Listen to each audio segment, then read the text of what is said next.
ये मैथ्स का क्वेश्चन 6 करेंगे हम, एक्सरसाइज 6.3 का।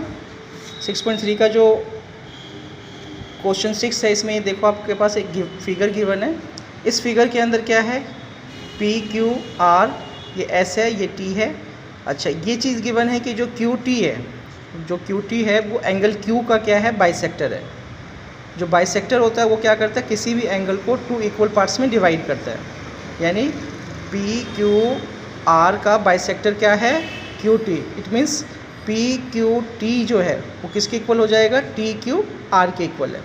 तो सबसे पहले हमने देखो क्या लिखा गिवन में कि जो टी क्यू है वो क्या है, बाइसेक्टर है of angle P Q are. यानी पी क्यू आर का बाइसेक्टर है टी क्यू। ठीक, तो जब ये बाइसेक्टर है तो एंगल पी क्यू टी जो है, पी क्यू टी, ये वाला इक्वल होगा किसके, टी क्यू आर के, टी क्यू आर के। यानी ये वाला इसके इक्वल हो जाएगा और हाफ हो जाएगा पूरे का। इसको हम ऐसे भी लिख सकते हैं, half of P Q are. P Q are का क्या है, हाफ है। ये पी क्यू टी भी हाफ है और टी क्यू आर भी क्या है, पी क्यू आर का इस पूरे का हाफ है। ठीक, ये तो पहला हो गया। इसी तरीके से ये जो एंगल हमारे पास है पी आर एस, और ये जो आर टी है वो इस एंगल का क्या है, बाइसेक्टर है। तो हमने क्या लिखा, हमने लिखा T R is the bisector of angle P R S. जो टी आर है वो बाइसेक्टर है किसका, पी आर एस का। तो उसमें क्या हो जाएगा, ये वाला एंगल जो है वो इसके इक्वल हो जाएगा। तो हमने क्या लिख दिया, angle P R T is equal to angle T R S के। यानी ये वाला एंगल इसके इक्वल है। और इसी तरीके से जो टी आर एस है वो, ये दोनों एंगल जो है पी आर टी और टी आर एस, वो क्या हो जाएगा, हाफ हो जाएगा किसका, पी आर एस का। ठीक है, बाइसेक्टर जो होता है वो 2 इक्वल पार्ट्स में डिवाइड करता है। तो ये वाला पार्ट इस पूरे का हाफ होगा, ये वाला पार्ट इस पूरे का हाफ होगा। इसी तरीके से ये वाला इस पूरे का हाफ और ये वाला भी इस पूरे का हाफ होगा। तो हमने इस तरीके से लिखा। अब देखो हम पहले ट्राइंगल लेंगे पी क्यू आर। इस ट्राइंगल के अंदर अगर हम देखें ध्यान से तो ये वाला जो एंगल है पी आर एस वो क्या है, इसका एक्सटर्नल एंगल है। एक्सटर्नल का मतलब किसी भी ट्राइंगल के बाहर का एंगल। तो हमने लिया in triangle P Q are, P R S. जो पी आर एस है वो तो एक्सटर्नल एंगल है।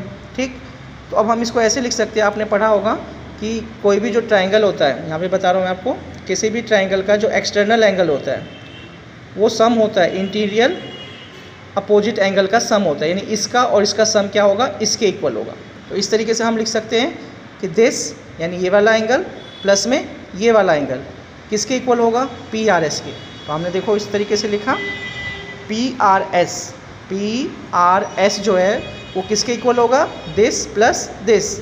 तो क्यू पी आर प्लस में पी क्यू आर।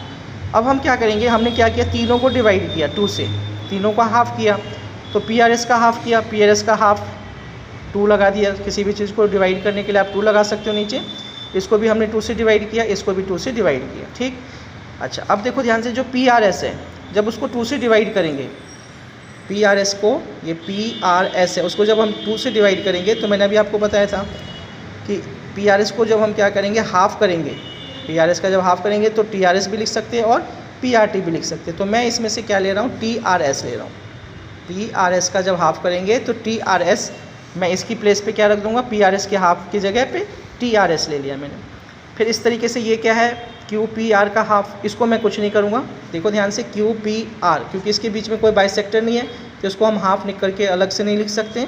तो इसको मैंने सेम लिख लिया, Q P R upon 2 plus, अब नेक्स्ट है हमारे पास P Q R divided by 2। अब पी क्यू आर देखो ध्यान से, पी क्यू आर जब हम उसको 2 से डिवाइड करेंगे तो हमने किया था, तो हमने देखा था कि ये और ये इक्वल हो जाएगा। यानी पी क्यू टी और टी क्यू आर दोनों क्या हो जाएंगे, इक्वल। तो इसका हाफ़ करने के बाद मैं टी क्यू आर ले रहा हूँ इसमें से, ये चीज़ मैंने यहाँ लिख दिया, टी क्यू आर। अच्छा, ये हमारा फर्स्ट इक्वेशन हो गया। इसका हाफ़ किया तो टी आर एस आ गया। इसका हाफ़ हमने नहीं किया, इसको एज इट इज़ लिख दिया और P Q R divided by 2, तो आपके पास आ गया टी क्यू आर। ये इक्वेशन फर्स्ट हो गई। अब हम क्या करेंगे, ये जो हमारा ट्राइंगल है टी क्यू आर, पहले हमने पी क्यू आर लिया था, अब हम लेंगे टी क्यू आर, ये वाला ट्राइंगल। ठीक है, इस ट्राइंगल में भी हम क्या लिखेंगे, TRS इज एक्सटर्नल एंगल। जो TRS है, जब हम ये ट्राइंगल लेंगे, देखो ध्यान से, ये वाला आप ट्राइंगल ले रहे हो तो इसमें ये एंगल जो है उसका क्या होगा, एक्सटर्नल एंगल होगा। तो इसमें भी क्या होगा कि इसका सम और इसका जो सम होगा वो किसके इक्वल हो जाएगा, इसके इक्वल हो जाएगा। इस एंगल का सम प्लस इस एंगल का sum is equal to TRS। क्यों होगा, मैंने अभी आपको बताया कि किसी भी ट्राइंगल में जो एक्सटर्नल एंगल होता है वो सम होता है किसका, अपोजिट इंटीरियर एंगल का सम होता है। ठीक है, तो इसका सम इसके इक्वल, तो यहाँ पर इसका और इसका जो सम होगा वो इसके इक्वल आएगा। तो हमने क्या लिखा, देखो ध्यान से, TRS कौन सा, external angle, is equal to angle TQR plus में QTR। TQR यानी ये वाला एंगल प्लस में QTR ये वाला एंगल, ये लिख लिया हमने। इसको हमने सेकेंड इक्वेशन लेट कर लिया।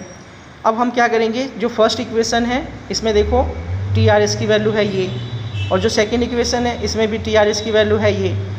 तो TRS की वैल्यू ये है और TRS की वैल्यू ये है, तो ये इसके इक्वल होना चाहिए। जब ये इसका लेफ्ट साइड दोनों का क्या है, इक्वल है, तो दोनों का राइट साइड भी क्या होना चाहिए, इक्वल होना चाहिए। तो from equation first and second हमने क्या किया, दोनों के राइट साइड को इक्वल में रख दिया, यानी this is equal to this. अब इसमें देखो ध्यान से, TQR इस साइड भी है और TQR इस साइड भी है, तो TQR से TQR कैंसिल हो जाएगा, बचेगा आपके पास QPR अपॉन 2 और इज इक्वल टू यहाँ पर इस साइड क्या बच गया, QTR। और यही चीज़ आपको क्या करनी थी, प्रूफ करनी थी।